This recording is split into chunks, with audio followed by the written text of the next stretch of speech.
Je suis Afrique, terre de tous les hommes. Je suis toi, moi, lui, l'autre, fier d'entreprendre, de réunir, de réussir. Je suis Afrique.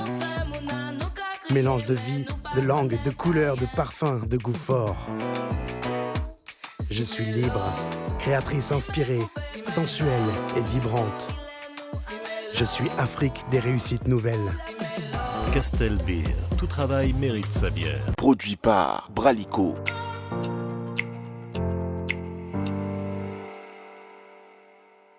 Bonjour, vous écoutez et regardez le podcast « Et si on en parlait ?» Des hommes et des femmes défilent sur ce plateau pour nous partager leur expérience. Et aujourd'hui, c'est M. Loïc Makosso qui est associé gérant chez Aries Investissement, avec qui nous allons parler de l'éducation financière. Vous êtes congolais, on vous dit bonjour. Bonjour Abdoul, merci pour cette invitation. Merci beaucoup. C'est la première fois dans les locaux de Kabali Solo? Tout à fait, et félicitations pour le travail que vous avez fait et que vous faites, que vous continuez de faire. C'est toujours encourageant de savoir qu'on peut compter sur des professionnels des médias comme vous ici. Merci beaucoup. Merci. L'éducation financière, c'est le thème de ce podcast, de ce numéro. Oui. Est-ce qu'il y a une éducation financière? Bien sûr, parce que nous avons de l'argent. Depuis qu'on est sur Terre, depuis qu'on existe, nous avons de l'argent et il y a effectivement une manière de gérer cet argent-là. Et justement, l'éducation financière participe à cela. L'éducation financière vous permet de gérer au mieux votre argent pour justement, à terme, avoir une certaine indépendance financière. Monsieur Loïc Makosso, pour Oui, monsieur Abdoul. être entrepreneur dans les finances, il a bien fallu faire des études. Tout à fait. Vous en avez fait? Oui. Oui. J'ai fait un master en droit des affaires à l'université de Lille, que j'ai complété par la suite par un certificat en financement des infrastructures à Harvard, aux D'accord. États-Unis. Aux États-Unis. Ah, c'est très, très bien. C'est quoi? C'est plus. Commandement numéro 10 de l'entrepreneur, investir en soi. Investir en soi. Voilà, donc il n'est jamais trop tard pour apprendre de nouvelles choses, donc je l'ai fait. D'accord. À quel moment on se dit on est prêt pour pouvoir avoir sa propre structure dans les finances et proposer des services? Je ne sais pas s'il y a un moment où on est prêt, mais il y a un moment où on se dit, bon, ça fait X temps que j'y pense, mais il serait peut-être temps que je me lance, tout simplement. Dans le X temps, vous avez bien évidemment un X temps qui a été consacré dans un parcours. Vous travaillez dans Bien une sûr, société. j'ai travaillé en France d'abord. J'ai commencé ma carrière professionnelle dans une société de gestion d'actifs, de portefeuille, à Paris. Ensuite, je suis rentré ici. J'ai travaillé pour la Société nationale des pétroles du Congo pendant 3 ans.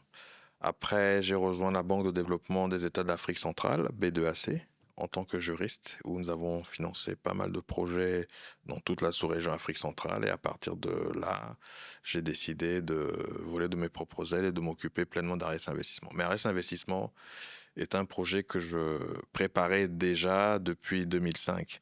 Et donc, en fait, toutes les expériences professionnelles que j'ai eues faisaient partie du plan. Donc, je savais déjà que viendrait un moment où j'arrêterais une activité salariée pour me consacrer à Aries Investissement. D'accord. Qu'est-ce qui est mieux, être salarié ou être entrepreneur? C'est un choix personnel. Moi, j'aime bien la liberté, entre guillemets, que me procure mon statut de chef d'entreprise, d'entrepreneur. Donc oui, après, tout le monde, je comprends qu'il y ait des personnes qui souhaitent être cadrées dans une organisation d'entreprise. Faut-il mobiliser beaucoup de fonds pour créer une société qui propose des conseils de financement, ou il faut juste avoir beaucoup de conseils et un bon réseau, ou il faut les trois? Qu'est-ce qu'il faut? Il faut avoir la vision déjà, l'audace et ensuite travailler beaucoup. Aries Investissement a été créé avec un capital de 1 250 000. D'accord? Et au départ, je n'avais que mon ordinateur. Par la suite, effectivement, lorsque nous avons eu des revenus, nous avons équipé notre entreprise. Donc, c'est ce que nous avons aujourd'hui. Mais je pense que quand on est dans le conseil financier, c'est avoir des connaissances. Et le réseau, ça se travaille. Aujourd'hui, je pense que 90% des personnes avec qui je parle aujourd'hui, je ne les connaissais pas il y a 5 ans. Donc, j'ai investi beaucoup de temps, beaucoup d'énergie dans des voyages, dans des participations à des réunions pour rencontrer les personnes de mon milieu, tout simplement. La première entité que nous avons créée en 2011, Aries Capital, qui a été créée en 2023, Aries Énergie. Donc aujourd'hui, nous sommes un groupe avec plusieurs entités. D'accord. Pensez-vous que la population congolaise est bien éduquée financièrement? Je ne pourrais pas parler du niveau, pardon, des uns et des autres, mais je pense qu'on peut toujours mieux faire. Il y a toujours des choses qu'on peut apprendre. Aujourd'hui, on parle beaucoup de marché financier et probablement qu'il y a matière à faire dans ce domaine-là, à expliquer aux Congolais l'intérêt d'investir sur le marché financier. D'accord. Justement, marché financier, investissement, gestion du patrimoine, ce sont des termes un peu complexes pour la majorité des jeunes Congolais, même pour moi. Si on n'a pas la motivation de se cultiver sur ce sujet-là, les informations ne viennent pas à nous. On va dire qu'on n'est pas. Est-ce que nous ne sommes pas intéressés aux finances ou est-ce que nous gérons nos finances un peu comme à l'ancienne? Quel est votre point de vue en tant qu'expert sur la gestion financière des Congolais? Bon, moi, je vais parler de moi. Je n'ai pas appris je n'ai pas eu d'éducation financière, pardon. Et en grandissant, j'ai décidé d'apprendre, d'en savoir un peu plus. Et j'ai appris qu'il fallait faire un budget, qu'il fallait épargner, mais surtout qu'il fallait investir. D'accord? Et je pense que ça, dans une économie comme la nôtre, qui a besoin de ressources, il est important de mobiliser toutes les énergies pour avoir mobilisé les ressources financières qui permettraient donc au développement de l'économie. D'accord. Donc l'investissement a tout son sens dans un contexte comme le nôtre. Justement, comment devrait-on investir notre argent quand on est jeune, quand on est entrepreneur? Comment on devrait investir notre argent quand on est Congolais? Alors quand on est Congolais, les Congolais investissent déjà en fait. Lorsque tu vois les taxis dans la ville de Brazzaville, ces taxis-là appartiennent à des individus. Et ces taxis-là génèrent des revenus journaliers à leurs propriétaires. C'est une forme d'investissement. Déjà, les Congolais, certains, ont des biens immobiliers qu'ils mettent en location. D'accord? Donc, ils investissent déjà. Maintenant, le challenge, c'est de pouvoir parvenir à diversifier les investissements. En investissant dans des taxis, par exemple, dans l'immobilier, mais on peut aujourd'hui, maintenant, investir sur le marché financier. Donc le challenge, c'est de pouvoir mobiliser des ressources via le marché financier pour financer l'économie. Mais c'est quoi les marchés financiers? Pour moi qui vous parle, c'est un espace qui ressemble à un marché. Et ce qui change, en fait, c'est de l'argent. C'est de l'argent, exactement. Sur le marché financier, vous avez des agents en capacité d'investir, d'épargner, et de l'autre côté, vous avez ceux qui en ont besoin. Et donc le marché financier est l'endroit virtuel, parce que vous n'irez pas comme vous allez au marché Total ou à Casino. C'est l'endroit où, effectivement, les épargnants, les investisseurs peuvent financer ceux qui ont besoin de capitaux. D'accord. Via des intermédiaires. D'accord. Existe-t-il un marché financier congolais? Non, il y a un marché financier sous-régional. Nous avons une bourse, la BVMAC, la Bourse des valeurs mobilières d'Afrique centrale, qui est basée, alors j'hésite toujours entre Libreville et Douala, mais bref, nous avons une bourse sous-régionale qui fait office de marché financier pour les 6 États membres de la CEMAC. Donc quoi il ne faut pas investir de nos jours? Il ne faut pas investir dans ce qu'on ne connaît pas. C'est le conseil, c'est une évidence, mais il faut le rappeler, on n'investit pas dans ce qu'on ne connaît pas. Mais si vous êtes un expert et que vous dites et que vous connaissez le domaine, est-ce que vous pouvez recommander ce domaine? Bien sûr, c'est la raison pour laquelle nous avons un agrément qui nous permet justement de conseiller des personnes comme vous sur les investissements qu'ils ou elles souhaitent faire sur le marché financier. D'accord. Pourquoi est-il important de diversifier ses revenus? Très simple. Dans votre vie, il y a des aléas. Aujourd'hui, vous êtes salarié, par exemple, vous pouvez perdre votre emploi. Si vous n'avez qu'une seule source de revenus, vous mettez votre famille en difficulté. Et donc la prudence invite justement à diversifier ses revenus pour ne pas dépendre que d'une seule source de revenus et pouvoir donc gérer les aléas de votre vie tout simplement. D'accord. Est-ce qu'il y a des secteurs que vous pouvez recommander aux Congolais, des secteurs dans lesquels ils peuvent investir en toute sécurité? Bon, moi je suis Ariès Capital, donc je vous parlerai du marché financier. Aujourd'hui, vous pouvez... il y a des opérations financières qui se font. Il y a des émissions obligataires. Vous pouvez donc acheter des obligations. Il y a BGFI, par exemple, qui va être coté en bourse. Vous pouvez donc acheter des actions BGFI, par exemple. La BGFI va être cotée dans quelle bourse? La bourse sous-régionale. Sous-régionale. Tout à fait. Toujours. C'est quoi une action? Je vais parler en français facile, puisque tu m'as dit qu'il y a différents publics qui nous écoutent. Une action, c'est un titre financier ou alors un titre de propriété. D'accord? Une action vous donne les droits du propriétaire d'une entreprise, tout simplement. Donc, lorsque vous êtes actionnaire, quand vous avez une action, pardon, vous êtes actionnaire et vous êtes donc propriétaire avec les autres actionnaires de l'entreprise. Pourquoi certains pays sont moins éduqués financièrement que d'autres? Tout simplement parce qu'ils ont commencé plus tôt. Le Nigeria, par exemple, a une bourse depuis 1960. Ça fait combien d'années? 65 ans qu'ils ont une bourse. Donc, eux, ils sont habitués aux transactions sur le marché financier. Nous, notre bourse, c'est peut-être au début des années 2000. Donc, on a 25 ans versus 65 ans. Donc, naturellement, les Nigérians, les hommes d'affaires nigérians sont beaucoup plus éduqués financièrement que nous. Mais on peut rattraper cela. Comment on peut rattraper cela? Ben déjà en s'intéressant à la matière et surtout en voyant les opportunités que le marché boursier peut apporter à une entreprise ou à un pays, tout simplement. Mais justement, c'est quoi les avantages? Les avantages, c'est que vous avez des ressources, vous avez des agents en capacité de financer, d'investir et qui ne demandent qu'à placer leurs ressources pour avoir des rendements. En France, c'est facile? C'est-à-dire que si vous avez 100 francs CFA, Oui. allez, pardon, on va prendre 10 000, c'est plus simple, parce que c'est à partir de 10 000. Vous avez 10 000 francs dans votre poche. Vous pouvez très bien dire, je vais prêter 10 000 francs à l'État congolais qui vient de faire un appel public à l'épargne. Et l'État congolais s'engage à vous rembourser chaque année 6,5% de ce que vous aurez investi, versus 3% que vous auriez pu obtenir en plaçant votre argent dans une banque. D'accord. Donc, il est mieux d'investir son argent que de le placer dans la banque? Bon, j'ai des amis banquiers, donc je ne dirais pas qu'il ne faut pas placer l'argent à la banque, mais il faut être capable de faire les deux. Il faut être capable de faire les deux et il y a des critères qui doivent vous permettre ça. Lorsque vous placez votre argent à la banque, le jour où vous en avez besoin, vous pouvez y aller et le retirer. Tandis qu'en bourse, c'est différent. En bourse, il faudrait que si vous voulez vendre votre obligation, votre action, il faut qu'il y ait quelqu'un qui la rachète. Il se peut qu'il n'y ait personne qui veuille racheter une action ou une obligation au moment où vous voulez vendre. Comment on peut mieux gérer son argent, à votre avis? Qu'est-ce que vous recommanderez comme conseil pour mieux gérer? Mieux gérer son argent? Oui. Faire un budget, épargner, investir. C'est quoi faire un budget?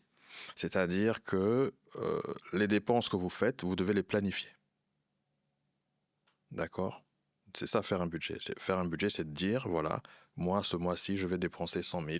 Et dans les 100 000, je dois dépenser X 1000 francs pour mon loyer, X 1000 francs pour mes communications téléphoniques, pour mon transport, pour l'éducation des enfants, etc. Donc, faire un budget.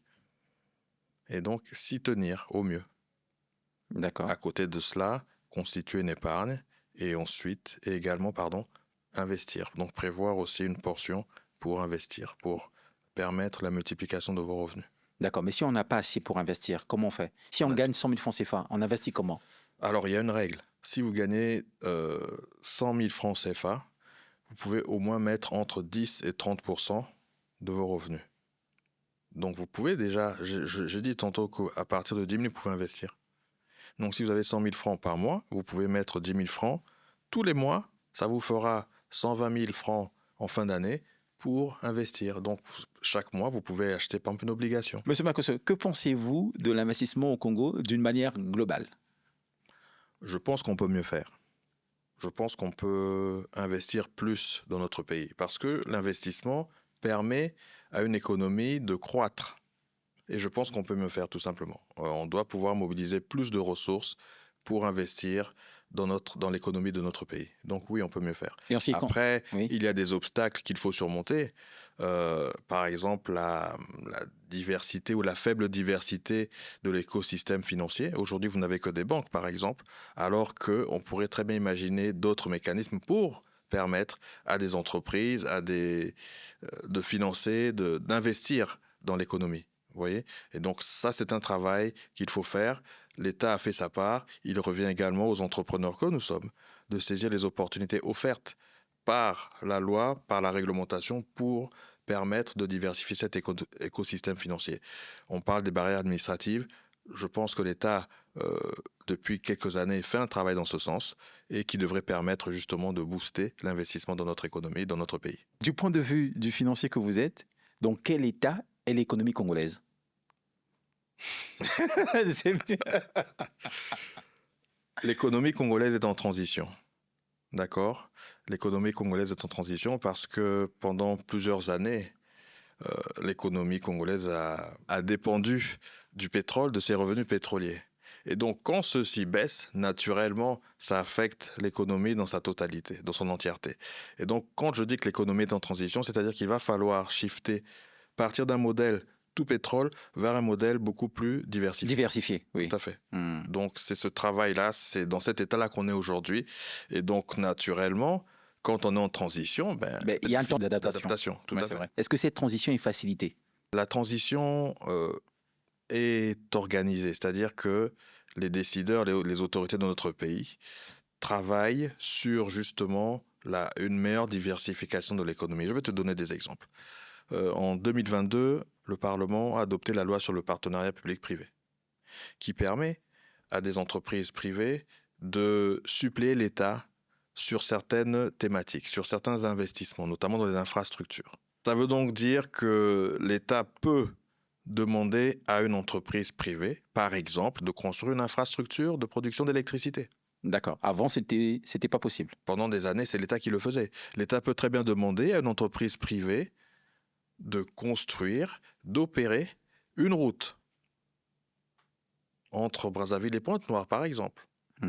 Vous pouvez mobiliser vos capitaux et dire à l'État, écoutez, moi j'ai des capitaux, je veux construire une route qui va aller d'un point A à un point B. L'État va vous donner une concession. Pendant un certain nombre d'années, il va vous dire, ok, je vous donne le droit de le faire. Vous exploitez l'infrastructure, voilà. Et au bout d'une certaine période, ça revient à l'État. L'infrastructure revient à l'État. Avant, c'était pas possible. Maintenant, il y a la loi qui l'encadre. Ah, avant, c'était possible ou c'était... Avant, oui, bien sûr qu'il y a eu des concessions qui se sont faites, qui ont été octroyées, mais maintenant, il y a une loi qui organise cela. Et ça fait partie justement de la transition. Bien sûr, je veux dire, si vous voulez passer du tout pétrole vers une économie diversifiée, il va falloir permettre une plus forte implication du secteur privé dans l'économie congolaise. C'est vrai. Tout simplement. Et donc, ces lois-là qui ont été mises en place permettent justement une plus forte implication du secteur privé dans l'économie congolaise. Donc oui, la transition est organisée. C'est vrai, c'est vrai. Est-ce qu'il y a un conflit d'intérêts entre vous qui êtes spécialiste dans l'investissement et les banques? Pas du tout, nous travaillons avec elles. Donc vous avez besoin des banques? Bien sûr. Comment ça se passe? Alors, je l'ai dit tantôt, nous accompagnons nos clients qui souhaitent mobiliser des financements. Les financements, on peut les mobiliser auprès des banques. Vous en avez plusieurs sur la place de Brazzaville. On peut donc les mobiliser également auprès de fonds d'investissement qui regardent aujourd'hui des opportunités en Afrique. D'accord ? On peut les mobiliser également auprès d'institutions de financement du développement, telles que la B2AC dont le siège est ici à Brazzaville, la Banque africaine de développement, la Société financière internationale et bien d'autres encore. Est-ce que pour faire simple ou en résumé, chaque jeune qui nous regarde, qui est porteur d'un projet, peut contacter votre structure pour l'aider à mobiliser, à lever les fonds? Nous l'avons déjà fait, donc oui, c'est possible. Et comment ça se passe dans ces cas-là? Qui discute avec nous, qui me rencontre. Est-ce que vous devez structurer son projet? Est-ce que vous bien devez, sûr, vous bien devez sûr. le voir si c'est l'étudier? Comment ça se passe? Nous sommes conseil. C'est quoi les différentes étapes? Nous sommes un conseil. Ça veut donc dire que notre travail, c'est, en français facile, c'est d'embellir la mariée. Faire en sorte qu'un projet que nous allons présenter à une banque corresponde à ses critères de financement. Et donc, nous allons faire des recommandations aux porteurs du projet, à l'entreprise, pour que son projet réponde aux attentes des financiers que nous allons solliciter. Monsieur Makosso, quels sont les secteurs prometteurs au Congo? J'ai dit tantôt que nous sommes dans une économie en transition. Pendant des années, nous nous sommes appuyés sur les revenus pétroliers. Mais le Congo n'a pas que ça comme ressources. Le Congo a des mines, le Congo a des terres arables qui peuvent donc donner lieu à des projets agricoles. Le Congo a des hommes aussi.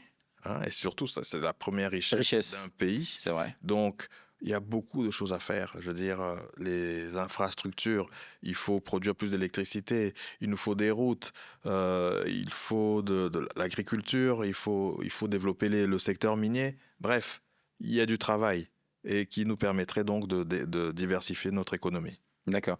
À votre avis, qu'est-ce qu'il faut faire pour améliorer l'économie congolaise, bien qu'elle soit en transition, comme vous l'avez mentionné? Mais il faut investir beaucoup plus. Il faut qu'on parvienne à mobiliser surtout l'épargne domestique au profit de l'économie réelle. En français facile, c'est quoi l'épargne domestique, monsieur C'est Makosso? l'épargne des Congolais, tout simplement.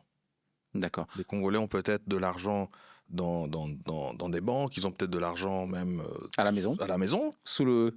oui, sous le lit. Donc c'est cet argent-là c'est ce qu'il faut mobiliser au profit de l'économie nationale. Mais Et c'est notre raison d'être. Oui, Nous, mais vous on est là au milieu Hein. pour justement faciliter. concilier les besoins des uns et des autres, Oui, tout simplement. Mais vous connaissez aussi les mentalités des uns et des autres. C'est compliqué de dire à un Congolais qui a épargné, parce que si c'est déjà sur le matelas, c'est que c'est caché. C'est plus l'épargne, ça. Mais tu sais, Et comment l'argent- dire à un Congolais, l'argent que tu as caché dans ton village ou sous ton canapé, sors-le pour que ça fasse tourner l'économie congolaise, parce qu'on doit mobiliser l'épargne domestique. Comment vous y prenez-vous? l'argent, Abdoul, c'est comme le sang. Le sang n'est utile que s'il circule dans le corps. Si tu mets du sang dans un verre d'eau, il ne sert à rien. Il va coaguler. Si tu poses un billet de 10 000 ici, si tu reviens, demain, tu Il sera auras le toujours là. même billet ici. Il ne sera pas à 20 000. Il ne sera pas 20 000. Oui. Alors, ces personnes-là qui ont une épargne, qu'elles cachent sous le lit, par exemple, s'il y a des souris qui passent, on a bouffé vos billets, n'est-ce pas? Hmm. S'il y a un incendie, vous perdez tout aussi. D'accord? Cette épargne-là qu'on dit qu'il faut investir, on ne vous prive pas de votre épargne, vous restez propriétaire. Vous la mettez juste à la disposition d'un acteur économique qui en a besoin et en contrepartie, celui-ci vous paye soit des dividendes, soit des intérêts, etc. Donc l'argent, vous ne le perdez pas. Sauf qu'il va d'un point A à un point B, tout simplement, mais ça reste votre propriété, ça reste votre capital. C'est vrai. Voilà. La croissance dépend de la consommation et de Et l'investissement. de l'investissement, oui. Alors, si on veut que l'économie reparte, il faut qu'on consomme plus, Et il faut qu'on investisse plus. Pour l'instant, qu'est-ce qu'on fait de mieux? Nous, on consomme beaucoup. Nous, on consomme beaucoup, mais on consomme, on importe.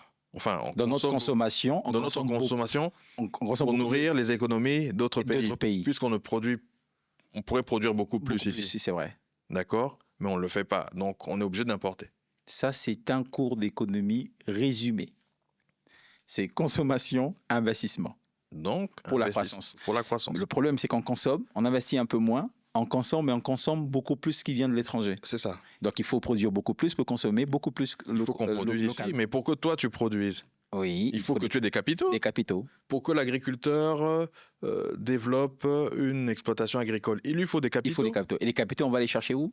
On peut les chercher ici. Ici. Il y en a déjà ici. D'accord. Donc Voilà, dans maintenant, l'épargne il faut... domestique ou dans les banques. Bien sûr, c'est l'épargne domestique. Il faut que ces capitaux-là servent à financer l'économie. D'accord. Les banques jouent leur rôle, mais il faudrait d'autres acteurs qui parviennent à collecter cette épargne domestique pour qu'elle serve les besoins d'acteurs en besoin de capitaux. D'accord. Mais quel est le rôle de l'État ou la responsabilité de l'État dans ce process d'investissement régulé? Le rôle de l'État, c'est d'être le gendarme, D'accord. de s'assurer qu'il n'y aura pas de détournement, J'ai dit- d'assurer la sécurité des acteurs en place. J'ai dit un parce que c'est pas que le. C'est l'un de ses rôles. D'accord. Oui, quoi d'autre? Tu voulais rajouter un autre? Non, je sais pas. Créer, je sais pas. C'est créer un cadre pour que les investisseurs puissent investir. C'est créer un cadre pour que les entreprises puissent naître, puissent se développer. Et aussi investir, non? Investir aussi, c'est pour ça que je dis créer un cadre pour que les acteurs économiques puissent investir. Donc il faut qu'il y ait de la sécurité. Ça vous est arrivé d'avoir quelqu'un qui vous dit bon, il est trop jeune pour gérer mon argent, pour m'aider à investir mon argent. Ça vous est déjà arrivé des a priori, des préjugés. C'est tout à fait normal, c'est une thématique nouvelle. Et ce que je pourrais rajouter, c'est que notre activité est régulée. Nous avons un agrément qui nous a été délivré par la Commission de surveillance du marché financier. Et en tant qu'entreprise réglementée, régulée, nous avons des obligations vis-à-vis de notre régulateur. Nous devons, vis-à-vis de nos clients, faire preuve de transparence. D'accord ? Nous ne prenons pas l'argent de nos clients nous leur disons dans quoi ils peuvent l'investir. Et il y a un travail qui est fait avec eux avant qu'ils ne puissent prendre la décision d'investir. Nous devons déjà connaître leur profil. Quelles sont leurs attentes? Et sur la base de ça, nous pouvons leur proposer des produits financiers qui répondent à leur profil et à leurs attentes. Et tout est transparent. Donc, c'est tout à fait normal qu'il y ait des inquiétudes, mais nous intervenons dans un cadre réglementé. Et donc, a priori, ça devrait rassurer nos clients. Est-ce que vous avez l'obligation de prévenir un de vos clients du risque d'investissement, par exemple? Bien sûr. Il faut être transparent. Donc, il faut tout dire. Quand vous investissez, il faut vous dire que vous pouvez perdre de l'argent aussi. D'accord? Ça, il faut le dire. Alors maintenant, la question, à quoi ça sert d'investir maintenant, la question, c'est de si on savoir. en perd son argent? C'est plus de l'investissement. Ben, vous pouvez en gagner aussi beaucoup. Donc, c'est un risque que l'on prend. Et c'est pour ça que j'ai dit tantôt, lorsque nous discutons avec un client, on parle de son profil d'investisseur. Toi, Abdoul, tu peux accepter de perdre 10 000. Est-ce que tu pourras accepter de perdre 10 millions? Non, pas du tout. Est-ce que tu pourras accepter de perdre 100 millions? Non. Mais il y en a qui peuvent accepter de perdre 10 millions. C'est vrai? Bien sûr. Vous n'avez pas leur numéro? Non, mais quand J'ai bien envie qu'ils perdent 10 millions. Non, mais quand je dis Dans deux, trois perdre, projets. c'est-à-dire, c'est pas s'appauvrir, mais c'est parce qu'ils ont des revenus diversifiés qui leur permettent de supporter qu'un investissement de 10 millions ne soit pas rentable comme ils l'avaient escompté. Mais quand vous faites perdre 10 millions à Non, un je client, n'ai jamais fait perdre 10 millions. c'est très bien. Vous avez évité le... Ça vous est déjà arrivé de faire perdre 10 millions à un client Non, ou de l'argent? non. Mais si on en parle, ça veut dire... Parce que nous ça peut arriver. travaillons avec des produits sécurisés qui offrent des rendements sûrs. Et c'est quoi les produits sécurisés? Par exemple, si vous investissez dans des obligations, donc des titres de créance, si l'État congolais, par exemple, émet des obligations, vous savez, à l'instant convenu, il va rembourser. Pouvons-nous un peu évoquer des investissements, allez, à risque? Par exemple, investir dans les crypto-monnaies, par exemple, c'est oui. des risques certains. Vous pouvez gagner beaucoup d'argent, comme vous pouvez en perdre aussi. On ne peut pas vous garantir un rendement, puisque ça fluctue.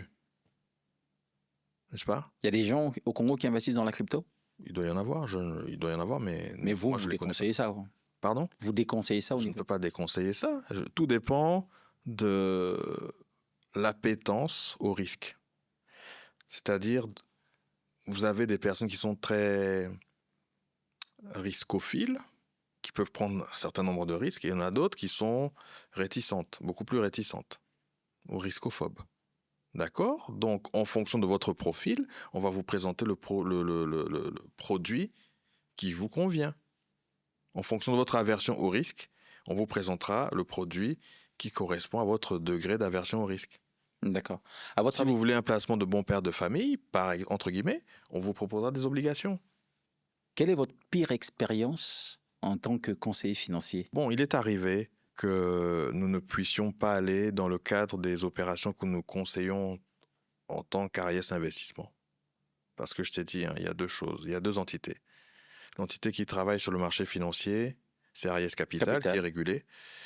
Et l'autre entité, c'est Ariès Investissement, qui mobilise des financements pour les clients. Alors oui, la pire des choses qui nous soit arrivée, c'est de ne pas aller au bout d'une opération. Nous avons structuré le projet, mais nous n'avons pas pu mobiliser les ressources. Tout à fait. Pourquoi à chaque fois vous dites investissement sécurisé? Parce que, Abdoul, quand tu vas investir, ce n'est pas...